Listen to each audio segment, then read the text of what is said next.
Alrighty, we can go ahead and jump right into it then. I'll go ahead and call this meeting to order at 6:41 and we'll get into roll call. All right, Director Ahuja? Here. Director Bajaj? Present. Director Chow is absent. Director Racy? Present. Director Wislowski? Present.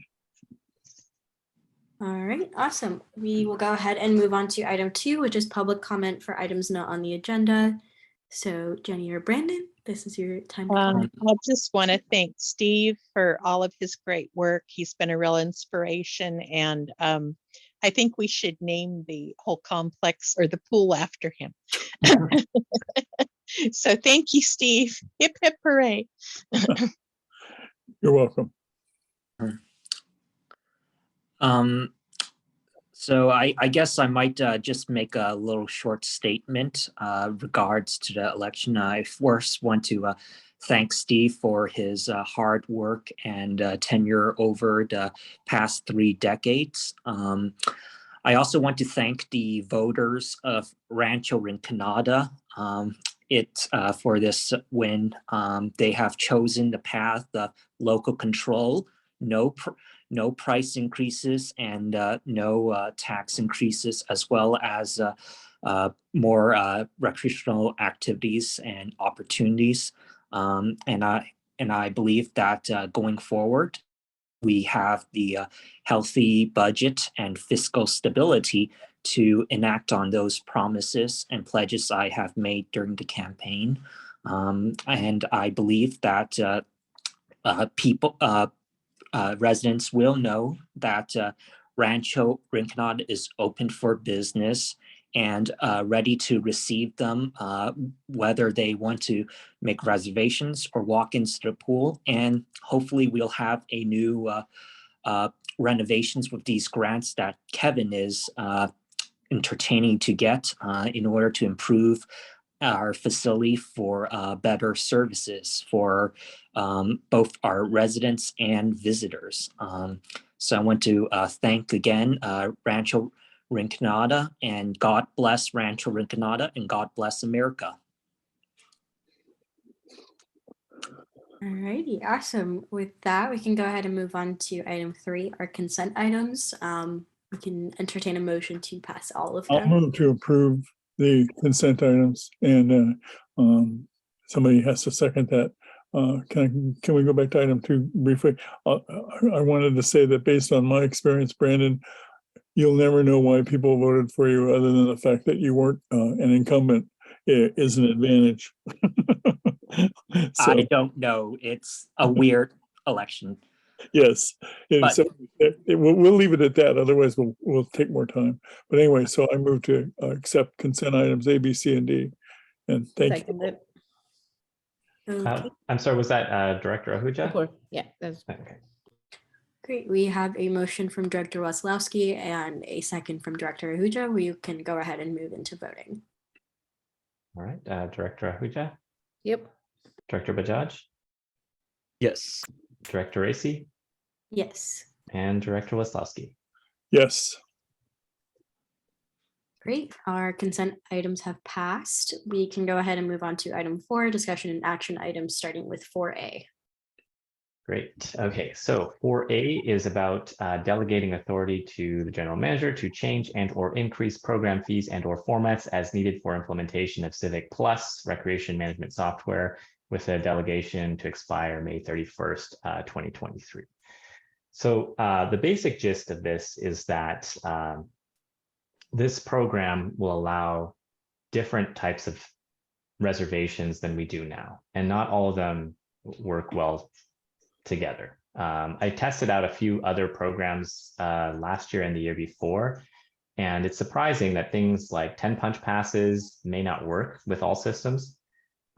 Certain types of passes like season passes may also, depending on how they're coded in, may not work very well with our reservation system. One problem that we have, for example, is that in the morning, you have someone with a lapsum pass who doesn't show up. You don't really have any recourse in that situation.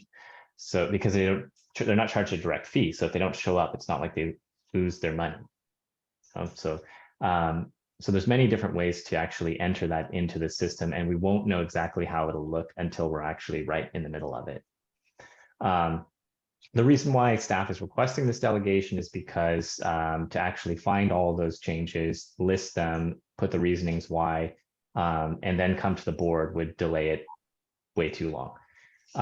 But let me go down to this list of known changes, which should help kind of explain the types of changes that we're looking for. First and foremost is to add resident rates for all programs. So right now, most programs have a resident rate, but not all programs do. So for example, if you are a swim team participant, there's no resident rate for that right now. So the idea is to incorporate resident rates for all of the programs and try to keep to a certain threshold so that they're somewhat even between programs, which is not the case right now. The second one is a very slight increase, fee increase, about 3%, probably less. This is to recoup anticipated credit card fees.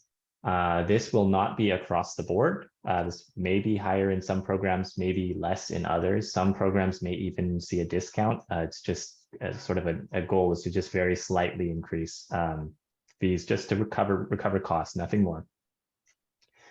A third part, and again, this is just because when we're implementing, everything needs to change, is to take a look at our policies, refunds, and fees, right? So right now, most of our fees are paid up front, and then there's usually sometimes a deposit, which we have to refund afterwards.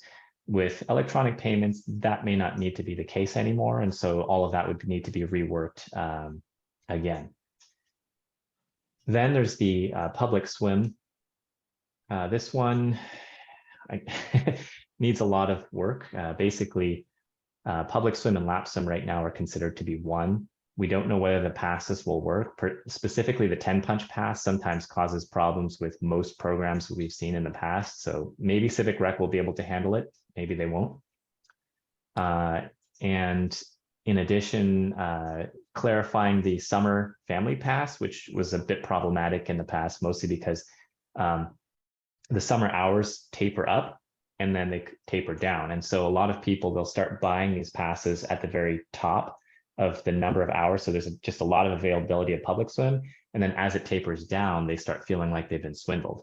And so that was a big problem. So maybe reworking the way the pass works, maybe making it a little bit more transparent as to that this is going to happen. Maybe even moving to monthly so that July, when it's full availability, maybe that's the highest price, and then lower in August when it starts tapering down. Many different ways of doing it, but changes are really needed in that area. For swim team, it's mostly convenience options. Auto pay, for example, right now, the parents write a check every month, very inconvenient. So having an auto pay electronically is very convenient for parents. And then having a freeze fee. So when people cancel for a month or pause it for a month, it'd be a very small fee in there. And then for all rentals, of course, is just making it easier to reserve, and then rebalancing pricing between all the different rentals. So those are the goals, staff goals going into it. You know, it's not meant to be a price increase. It's mostly just meant to be a rebalancing, using new software. Is there any specific questions I can answer? I'd be happy to go through anything that's known at this point. I'd love to talk about.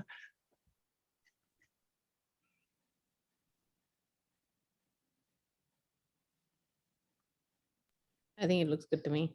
And I was about to say, I think it makes sense. Okay. All right. Oh, If there's no other comment. Go ahead. Oh, I was just going to go ahead and make a motion to approve. Go ahead. You want to make a motion? I was going to make a motion too, because his reasons make sense. You know, that to get the software to work right and try and make it fit the systems and the goals we have may require some tweaking, basically. And and slight adjustments of prices, but keeping them in the same general relationship to where they are now. You know, I can see where prices might have to go up. Just any part of that to help pay for the fact that electronics is going to cost us, a lot more than stupid checks and cash. Anyway, so I moved to move the motion. I can't remember how it was stated first, but yeah. All right, I'll go ahead and second. Okay, cool. With that, we can move into voting. All right. Director Ahuja, Approve. Director Bajaj, Yes. Director Racy, Yes. and Director Wasowski. Yes. Great. This motion passes. We'll go ahead and move on to item 4B. Okay, this one's a mouthful.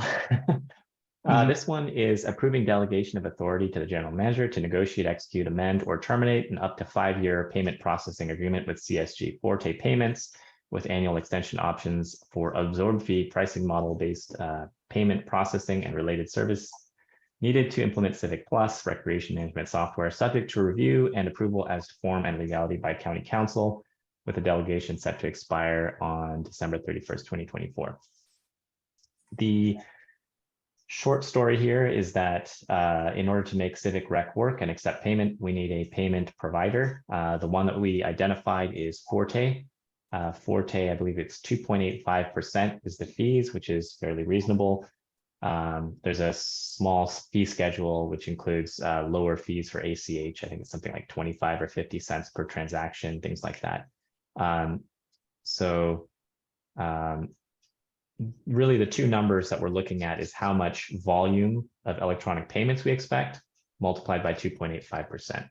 And so we expect a volume of roughly $250,000 in the first year, mostly because people may not realize that we finally accept credit cards, and then going up as the years progress for an average of, I believe, $9,263 per year.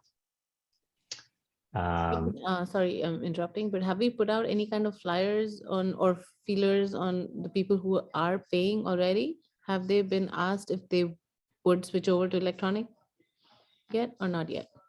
Not yet. What I can say working in the office is that there's quite a few people who are often surprised and greatly inconvenienced when they have to leave to an ATM to find money. Yeah, absolutely.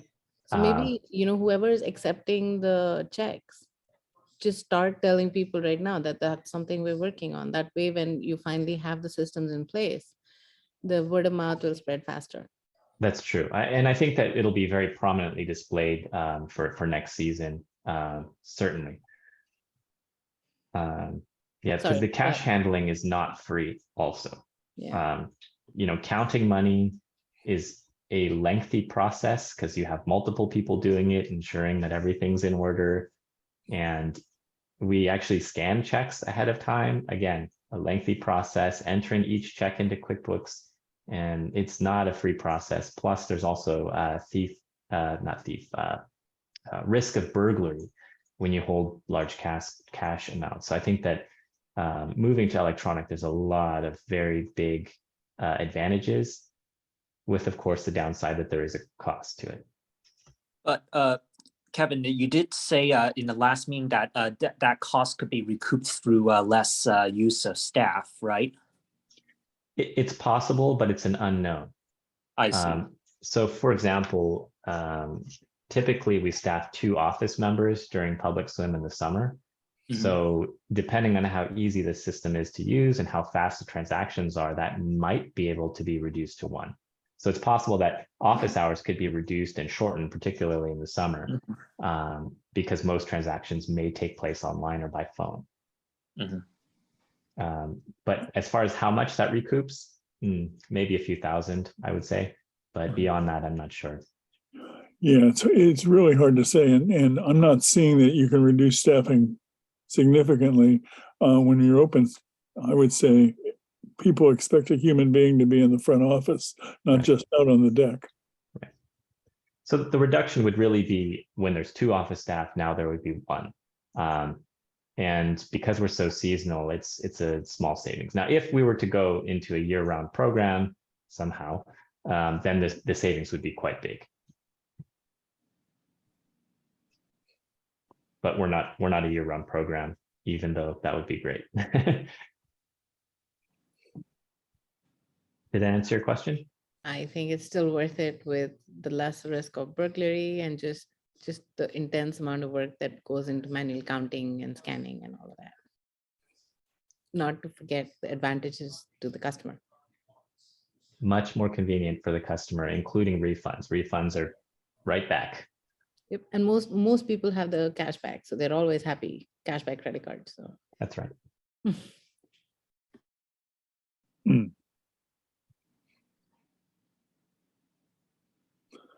Would we still be able to take cash too? Yes. Yeah.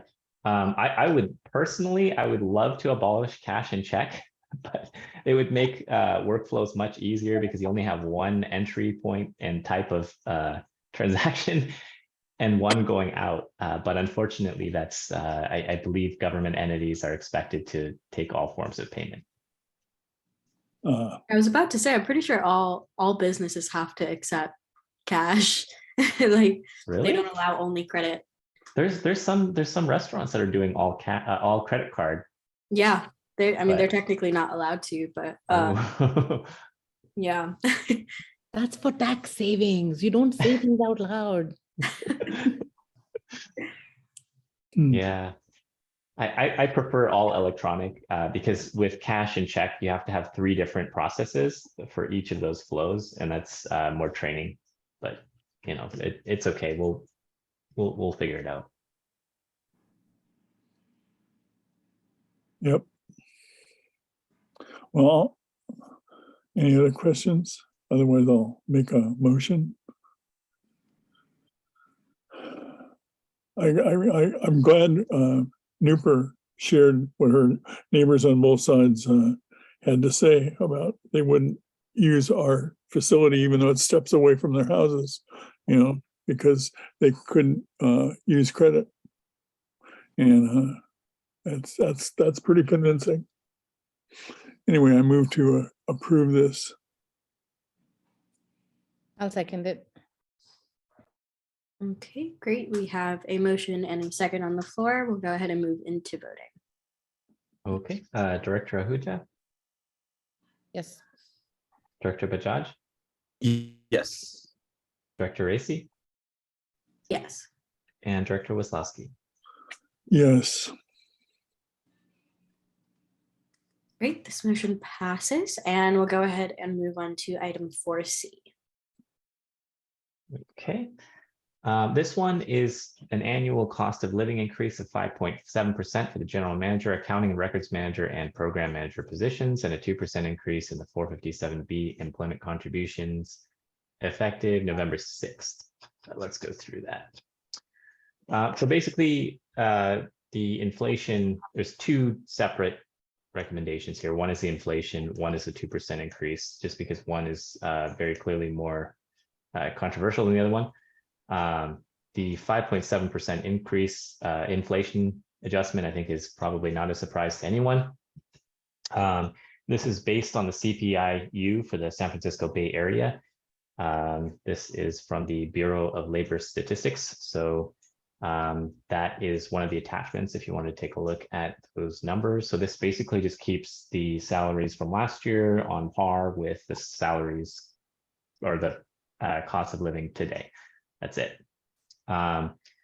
Normally, we also look at the hourly employees at the same time of year right now, but they received 2 different pay increases, one last year and one earlier this year, totaling $1.50, which brings the base rate for hourly employees to $17.50 per hour, which is ahead of the minimum wage, both now and also when it goes up in January of 2023.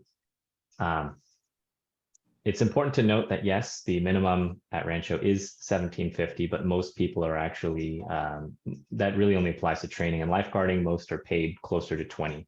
an hour, which is sufficient for now. In any case, the second proposal is to increase the benefits from a 4% employer match to a 6% employer match for the employer 457B plan. This is a table that was taken from the June 2022 employer cost by employee compensation from the Bureau of Labor Statistics, which breaks down total benefits.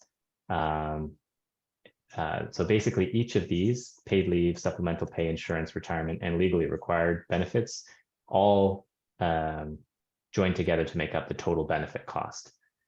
And so for state and local government workers, according to the Bureau's Labor Statistics, that cost is $21.25 per hour and accounts for 38% of employee benefits. Not that we have to match it up exactly or even close, but that's just to give an idea of what it's like across the United States. Then there's also a breakdown by different occupational groups and also by different industries. You can see, different groups may be making different amounts. You can tell that the Rancho staff total benefits package is not exactly the same as the other state and local government workers.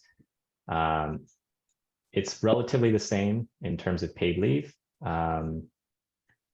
Supplemental pay is something we don't have. It's like shift differentials, stuff like that. Insurance costs are much lower. This is mostly due to the fact that we don't have many of the insurances that other entities have. So like a place like the city of Cupertino might have short and long-term disability. They probably have a life insurance and some other ancillary benefits. We don't have any of that. And they also have typically a richer health insurance plan. We have a very value plan. For Rancho, I think that this is appropriate. I do think this is appropriate because benefits administration can get very cumbersome. And so to actually have all of those benefits would add much more cost and complication than it's worth. For legally, I'm going to skip over the retirement costs very briefly. For legally required costs, this is things like FICA, Medicare, and Social Security. All of them are relatively the same. They're all legally required, so there's not really much to do there. But as far as the retirement costs, you can tell that there's a big difference between Rancho's retirement benefit and then other entities. And a big portion of this is because other entities are in expensive pension plans. Rancho offers a defined contribution plan instead, which matches at 4%. Excuse me. So the proposal, of course, is to increase the contribution. It's not a blanket contribution, it's a matching contribution. So an employee would have to match those funds in order to get those funds. Going from 4 to 6% would increase the cost per hour from $1.60 to $2.60. And this would increase the percentage of total contribution that this would represent from 3.2% to 4.9%. Still well below, but quite good.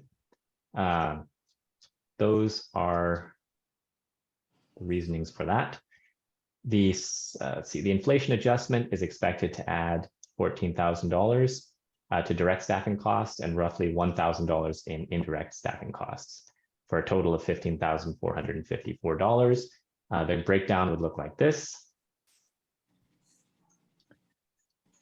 The 2% employer match increase would add $5,000 if only proposal B passes, and it would be $5,324 if proposal A and B pass. The effect on the budget is that the anticipated $156,288 of net revenue would be reduced by a prorated $13,852 to $142,435 if both proposals are adopted. Is there any questions, comments, concerns? I think the 6% match is pretty standard. I don't know about the government offices, but most technology companies do a 6% match. So that seems reasonable to me.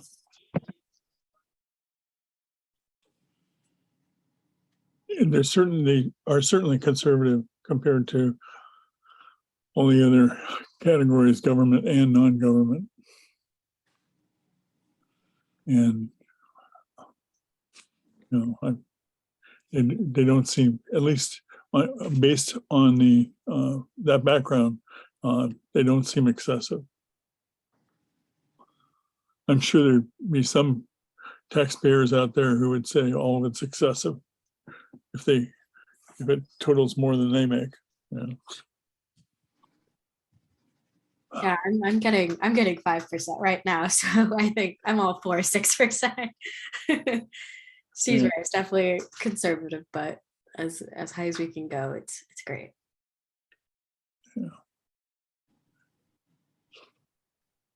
Not to forget, to actually keep and hire good people, you gotta pay them well. True.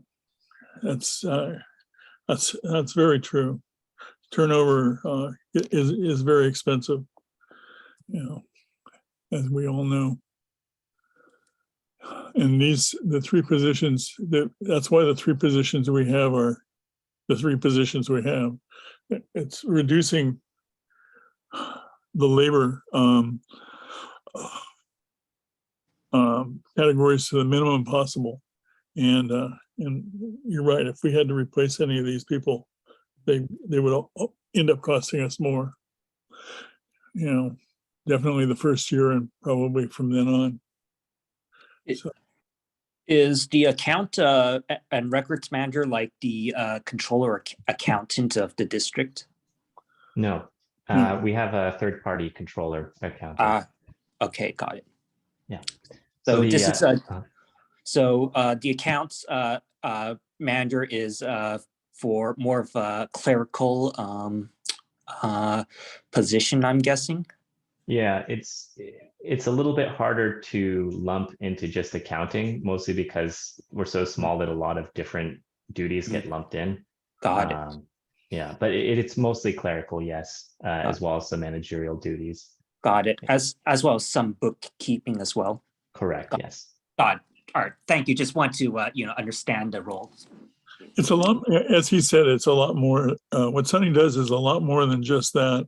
But you got to give it some title, and if any job description for any of these three positions would go on for pages. So how do you take pages of different kinds of duties and call them one thing? It's hard to come up with titles. So anyway, I mean, I guess I could move to approve this, but I want to see if anybody else has any questions for us first. I think the comparisons Kevin's brought look reasonable. Even though it's kind of every year it's hard to wade through almost 40 pages of them. Yeah, I'm all good on my end. I was just gonna second that motion. Okay, cool. So we have a motion and a second on the floor. Before we move into voting, is there any public comment? If not, then we'll go straight into voting. Okay, hearing none, we'll go ahead and move into voting. Right, Director Ahuja? Approve. Director Bajaj? Yes. Director Racy? Yes. Director Waslowski? Yes. Okay. Well, thank you very much, everyone. Awesome. We'll go ahead and move on to the next item, which is item 4D. All right. Approve application and interview process to fill probable board vacancy by appointment in January 2023 in accordance with Board Policy 4040. So, let me skip this. While you're scrolling down, because it's my position, can't I just recommend someone? Unfortunately, I don't think so. How about we go with Misha? We could. I would have to check with legal counsel to determine if we're required, like what kind of search procedures the boards are required to take. If that's the board's desire, I can follow up, and we still have the December meeting to make a final determination. I would certainly, I've made the point before Misha arrived, Misha, that hopefully you're willing to be appointed, since it looks like you lost the election, from what I could tell, which I think is because you were the incumbent. That's my best guess. But who knows why people vote, or don't vote for whoever they vote for. So, that's a good point in that, we could make a recommendation as an existing board. And it would be nice to, we can't appoint somebody until, I guess the day after the resignation becomes effective. And so approving this timeline at least means there's only a month when we have a missing person. Not much more than a month. So, but I would strongly recommend, like I think I mentioned before, that whoever, and maybe I didn't, whoever was third in the election would be the prime choice. By their intent of actually standing for election, they'd be probably the best person to pick for the opening that we were anticipating coming up. Because for a month there's going to be, after Misha convenes the meeting next month, which she does as an outgoing person, I believe. That's what's happened before. Somebody's got to chair the meeting to start and chair the meeting for elections. The lawyers may disagree with me, but I can't think of any other board member who makes sense to start off the meeting. It just hasn't happened that way before. Might be Nakul,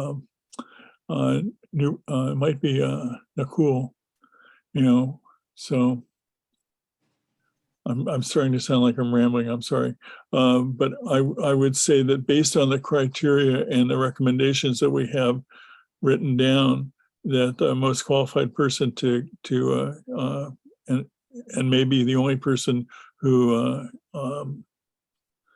is willing to serve is Misha. And we might not have any other people who show up interested in a very short time period you got there to submit an application. I mean, I agree with Steve. I think let's, as a board, make a recommendation, and Kevin, you do whatever you need to do at your end. Yeah. I mean, she's proven by what she's done so far as a board member to be an excellent choice. And then hopefully the fifth board member, who we haven't seen for a few months, will finally resign at some point, and there'll be somebody around who wants to take over that position. So, because when you have only three, all three have to show up to have a quorum to get anything done. So, but yeah, I agree with you, Nooper, that I make a strong recommendation to the board that follows me, since I won't be official by the next meeting, that they certainly take Misha if she's willing to continue serving. Thank you. I appreciate the sentiment. Yeah, I definitely am willing to serve. I think for any, I guess, like discussion of action that we could take, it's probably best if I abstain because I'm clearly biased here, but yeah. I think, Nakul, do you have an opinion on that? Yeah, I mean, I'm of course willing to step in and do whatever it takes to sort of bridge the gap here. But otherwise, I do think, it's very clear that I think Misha's very qualified just based on her experience. So as fast as we can get this done and just get her back on the board, that'd be great.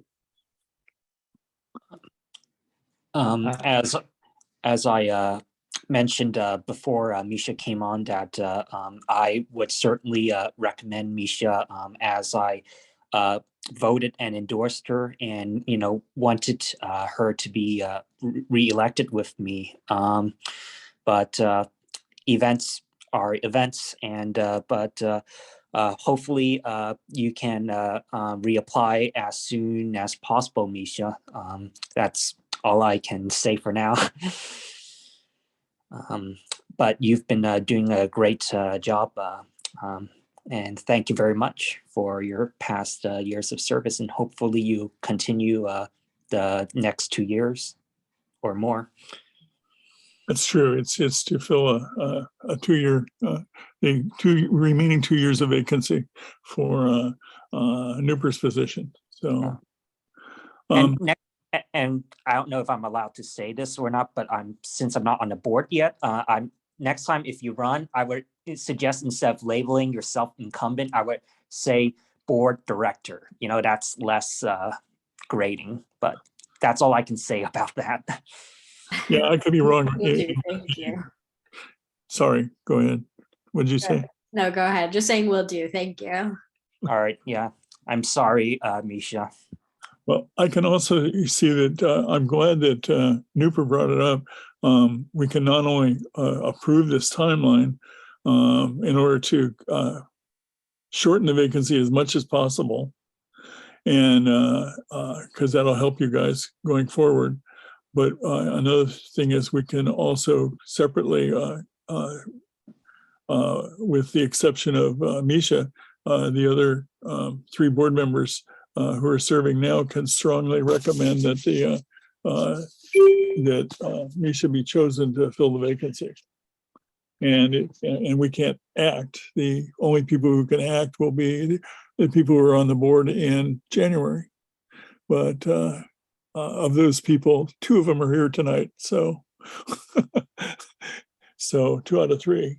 And so I think it's an excellent idea on Newper's point of view to say that we strongly recommend, based on her wonderful service as chair and as board member the year before that, she's easily the most qualified person who can get up to speed fastest, because I can. One of the reasons I say that is Brandon, you and Wayne are Wayne even more, because he's showed up for fewer meetings than you have. There's a learning curve, you know, yeah. and Misha has a least learning curve. So, all right. So I move would be happy to speak with you after this meeting. Meet with you and talk more about the district if you want, so I can take more of your knowledge and okay. If you'll get it. Kevin's done a lot of hard work to put together training. I'll be happy to take a tour, Kevin. I have 3 parts of training. It's quite a bit. No worries. I've done probably one of the trainings, such as the financial disclosures in the sexual harassment, because I was a board official in San Mateo County. Actually, I was elected to that board position when I was in college. So it was so kind of similar, but different. Similar, yeah. Very similar. So has anybody else got anything to contribute, including our other member of the public, Jenny, who happens to be here? Otherwise, I'll make my motions to approve the proposed timeline, notice of vacancy, application form. Your selection, your criteria for filling out the stop at the top of the page. This one? No, the page before that. Wait, is this the application? Yeah, this application form. Okay. I couldn't figure out. You over-scrolled the application form. I couldn't figure out specify other what, So that didn't make any sense. These the 4th and 5th purple boxes. So I wanted to make that suggestion that you might want to put something more useful there. So this is the county's form, which I've been chopping down. I'm not sure what they meant by specify other. Yeah, specify other what? For the title and pronouns. Yeah, because you might not have a pronoun that's one of the normal or usual ones, I should say. Yeah, it may not be he, she, or them. It could be something different. Oh, okay. I guess I'm too old to give a damn about what your pronouns are. But I have started to see it here and there. It's only in California. Not very many other places would they allow that, I think. But I could be wrong. Okay, so what are your pronouns? Or or yeah, submission date, title. Title is like Mr., Mrs., whatever, is that what goes in there? Yeah. Yeah, okay. Or honorable, but okay. And then further down, I noticed you already filled in no and no. It automatically fills in. I couldn't change that. Or at least I'm not good with Adobe apparently. Oh, okay. Or Yeah. yes. I see, it's got to fill in one or the other. I wondered about that. Yeah. If I hit space, space will uncheck, no? No. Nope, okay, sorry. Anyway, how long have you been a Rancho resident? Round up to the nearest year? Okay, well, that works. I mean, I would put months and years if I might, but anyway, district employee or related to one, I guess that's useful. Whether occupation.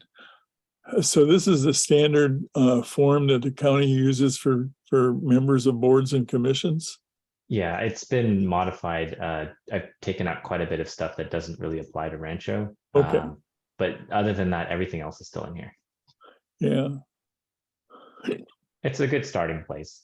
Yeah, it's a good starting place. You know, I agree. You know, and people can always add supplemental if they want. But again, first we got to see if anybody applies besides Misha in the short time that it's available. So finding people to fill open positions has historically in my tenure been the hardest part. If somebody shows up, they usually get picked because we got somebody who's willing to serve, you know, and thank goodness. So yeah, when I looked at the ideal candidate, attended at least one board meeting prior to a special appointment meeting. Well, the only person I can think of that's true of offhand is definitely Misha. She attended several, you know, and again, as Kevin said, the ideal candidate will have these things, but we'll see what kind of candidates we get. But at least it's some good ideas.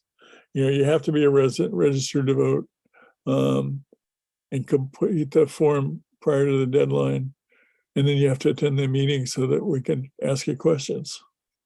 So the board can ask you questions. Well, I got to take myself out of that. And at least that means you showed up for one meeting. You know, again, I've been disappointed that the other Kevin hasn't shown up for many meetings, but that's all. I don't want to go down that road, waste everybody's time.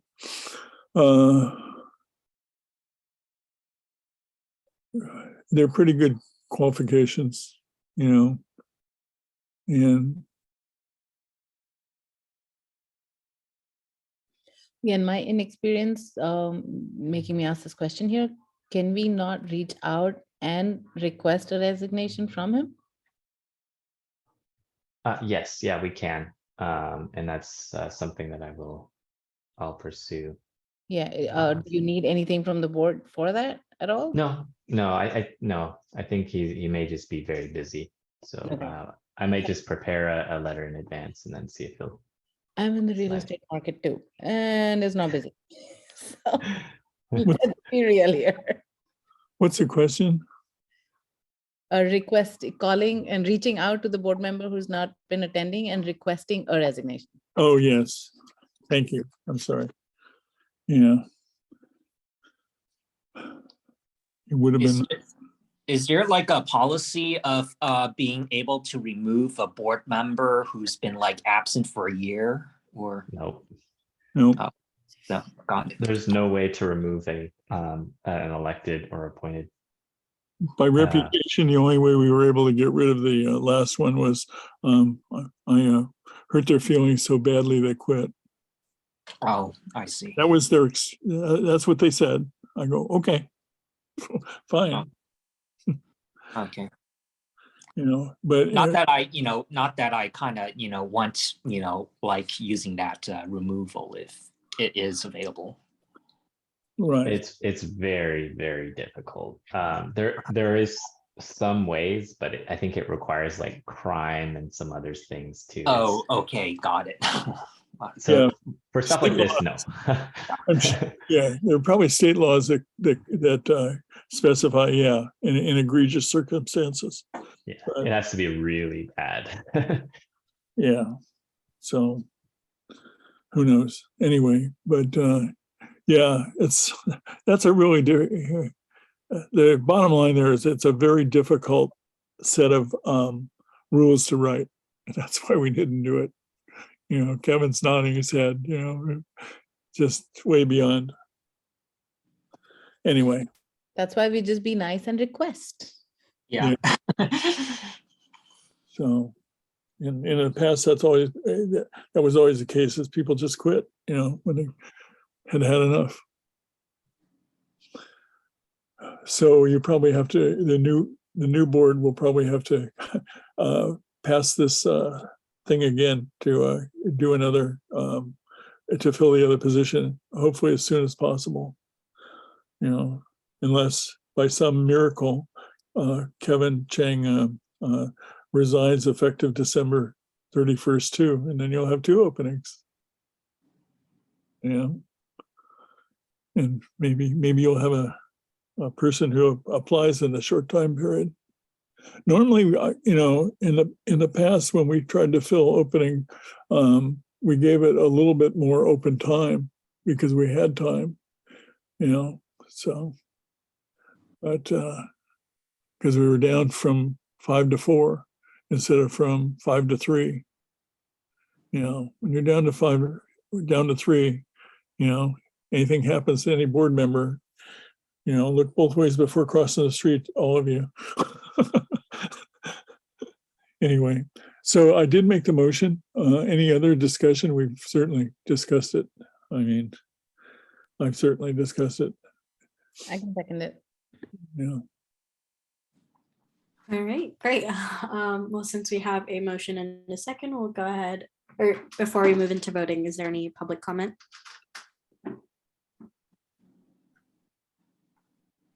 Okay, hearing none, we will go ahead and move into voting. All right, Director Ahuja, Director Bajaj, Yes. Director Racy, Yes. and Director Wisłowski. Yes, to both motions. The motion for the procedure and the recommendation that the board going forward appoint Misha. Yes, please. Okay, great. We will go ahead and move on to our last discussion item, which is 4E. Let me take this one since on my exit. So anyway,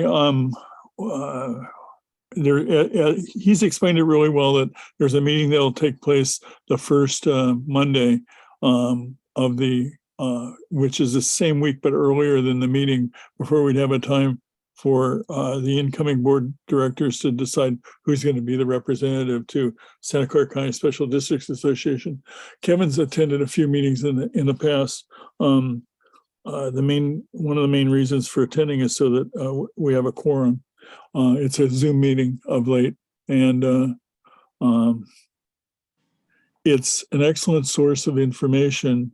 But the rules of the are that the special districts need to appoint someone to be their voting member, and I would strongly recommend that let Kevin vote for this meeting, and if someone's interested in attending these meetings, they last from 12 to 1:30 on the first Monday of the 3 months and the second Monday of September.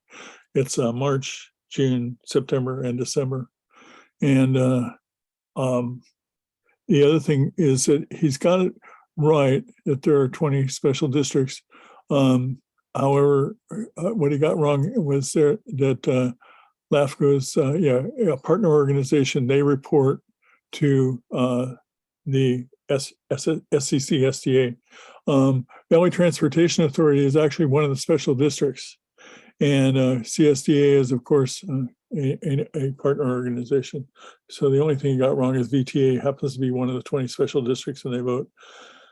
And it's been easier since we've been meeting by Zoom to get quorums, but sometimes they don't have a quorum, and so they just put off voting on what they need to vote on until the next meeting. And they have a guest speaker who is given about 30 minutes to talk. In the past, that's varied from the assessor to the sheriff to Cindy Chavez came one time. So we try to, the water district pays the lion's share of the taxation because it's by far the largest special district of supporting the LAFCO position that SEC SDA appoints. And for a number of years, until it was forced upon us, we didn't have a representative on the LAFCO who without going into it in a long-winded way, is a good thing to have. And so we do, SEC SDA appoints somebody from one of the districts to be the voting member on LAFCO. And LAFCO is, like it or not, the organization that's chartered with basically making sure that there isn't any duplication in effort by having the special districts in each of the counties of California. And if it is, it recommends they be merged with or dissolved. They do a lot of other things too. I refer you to LAFCO's site. It's an education in itself. So anyway, the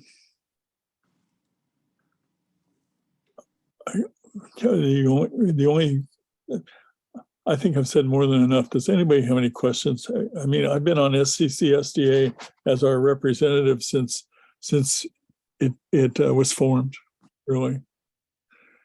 And I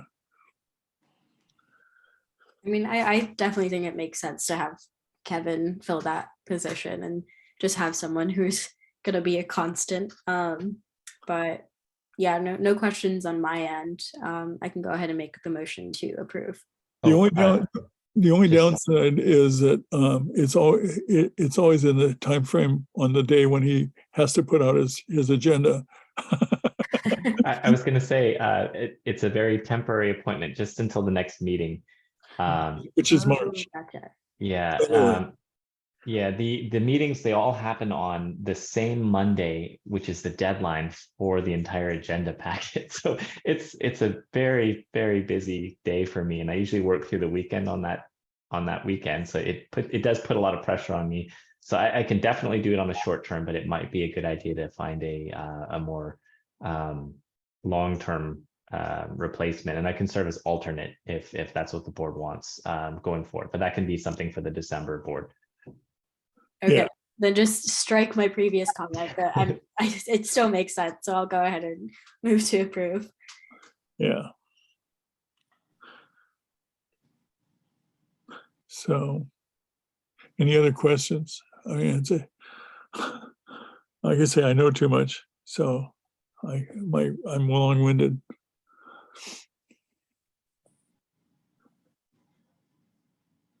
Well, why don't we vote? I can second it. Okay, thank you. All right, so we have a motion and a second on the floor. We'll go ahead and move into voting.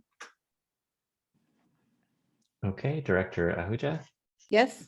Director Bajaj, Yes. Director Racy, Yes. and Director Wasowski. Yes. All right.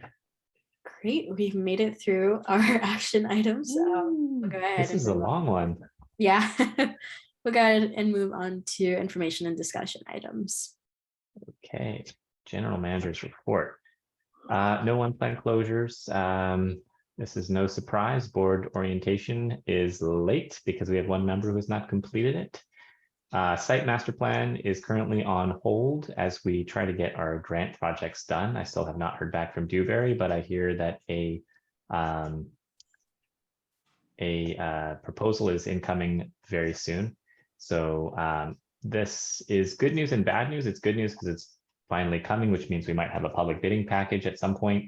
The bad news is this is very, very, very late in the game. And so most likely we will not be able to do construction using the grant money this winter, just based on the way things are going.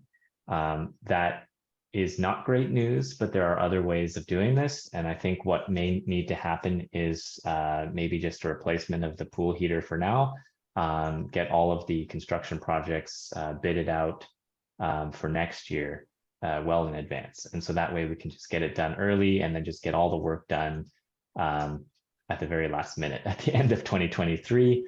And then I will spend the next 6 months, the first 6 months of 2024 trying to recoup, get reimbursed for all of the money that was spent on those projects. So that it's very last minute, but it looks like that's what it's going to be. The contract negotiations with Civic Rec came to a close, as well as the security assessment. The contract was executed, and so we'll start implementing that within the next couple of weeks. So this is very exciting news, especially for Rancho residents, because they'll be able to register online and pay online with the convenience that they deserve. The e-payment vendor, of course, we still are going through the contract negotiations. That part will end hopefully sometime within the next few weeks, I think. And then once that happens, then we can execute the contract and we'll get that set up as well so people can pay using our reservation system. Other than that, fall operations have finished. And so we are now moving into our winter work. So right now, the operations manager and I are spending time on job descriptions and the org chart, which is not glamorous work, but it does need to be done from time to time, cleaning it up and making our training a little bit better for next year, until, of course, the Civic Rec implementation starts. And that's the manager's report. Cool. Any questions? So it looks like the deck's going to have to wait until next winter. Almost certainly. There is one way that it can get done, which is one that I will explore, depending on how long it takes to rip up the pool deck and pull all of the debris out of the way and prep it, get the rebar set, and then pour the concrete. If we can do it in a week, we can do it during spring break. That's probably the only time. Yeah, that wouldn't work. It would be a little bit of a rush. If we could get 2 weeks, we could probably do that and then also drain the pool at the same time so we can have enough time to refill and rebalance the chemistry, but it would be a little bit of a tight squeeze. No, I think what you're faced with is it'll hopefully go well in the winter of next year. Yeah. Because curing the concrete alone, I think, takes 3 days. At least. Ripping it out in a day could be done if it was done 24 hours, and then all your neighbors would hate you. That's a noisy process. So I see the problem. Yeah.